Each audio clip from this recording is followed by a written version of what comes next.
네, 안녕하세요. 평안히 쉬셨습니까? 하나님 오늘도 우리에게 좋은 날 허락해 주셨습니다. 오늘 하루 살아가면서 상대방과 대화할 때 옳은 말을 넘어서 사랑의 말을 전하고 그 사랑의 말로 인해서 아픔도 상처도 고통도 다 치유되고 회복되는 은혜가 있기를 축복합니다. 오늘은 잠언 6장 9절에서 11절 말씀입니다.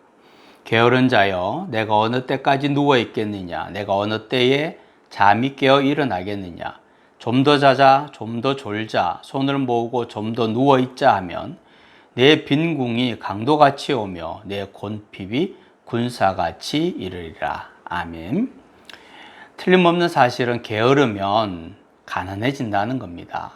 게으르면 먹을 것이 없어진다 라는 사실입니다. 잠은 잘수록 늘지요. 그래서 그 잠자리를 박차고 일어나야 합니다. 우리가 일하는 것에 대해서 좀 오해하는 것이 있는데, 노동을 하는 것, 땀을 흘리며 일을 하는 것을 마치 하나님의 심판 정도로 여기는 것 같습니다. 오늘날도 땀 흘리며 일을 하는 것에 대해서 별로 좋아하지 않고요. 그냥 가만히 앉아서 머리 쓰면서 하는 일, 이런 것들을 더 선호하는 경향이 있는데, 그것은 굉장히 성경을 잘못 이해하고 있습니다. 또 어떤 분들은 아무 일도 하지 않고 편안하게 사는 것이 가장 복을 받은 것이다, 이렇게 이해하시는 분들도 계신데, 그것 역시도 성경을 오해하기 때문에 나타나는 일입니다. 결코 그렇지가 않고요. 나이에 맞는 일을 적절하게 하는 것이 복받은 것이고, 건강에 맞게끔 적절하게 일을 할 수 있다면 그것 역시도 복받은 사람이 되는 겁니다. 아담과 하와가 에덴 동산에서 쫓겨났을 때 아담이 땀을 흘려야만 먹을 수 있게 된 것을 보면서 땀 흘리면서 일을 하는 것은 하나님의 심판이고 저주라고 생각을 하는 경향이 생겨난 것 같습니다. 결코 잘못된 생각입니다. 노동은 하나님의 심판이 아닙니다. 일하는 것은 하나님이 우리에게 주신 명령이요, 또한 복입니다. 아담과 하와가 타락하기 전에 에덴 동산에서 살아가는 그 모습을 보면 하나님은 아담과 하와가 타락하기 전에도 일을 시키셨다는 것을 알 수 있습니다. 다시 말하면 에덴 동산이라고 할 때 이 동산은 그냥 자연 그대로 내버려 두는 공간을 이야기를 하는 게 아니고, 이 동산은 정원을 이야기를 하는 겁니다. 정원은 가꾸고 다듬고 돌보고 해야 되는 곳이 정원이죠. 다시 말하면 하나님은 아담과 하와가 타락하기 이전에도 정원을 가꾸는 일을 맡기셨다, 노동을 하게 하셨다라는 것을 우리가 알 수 있습니다. 아담과 하와가 타락하기 전에만 일을 했을까요? 하나님도 일을 하셨습니다.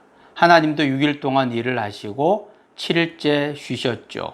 그리고 지금도 하나님은 일을 하고 계십니다. 요한복음 5장 17절에 보면 내 아버지께서 이제까지 일하시니 나도 일한다 하시매.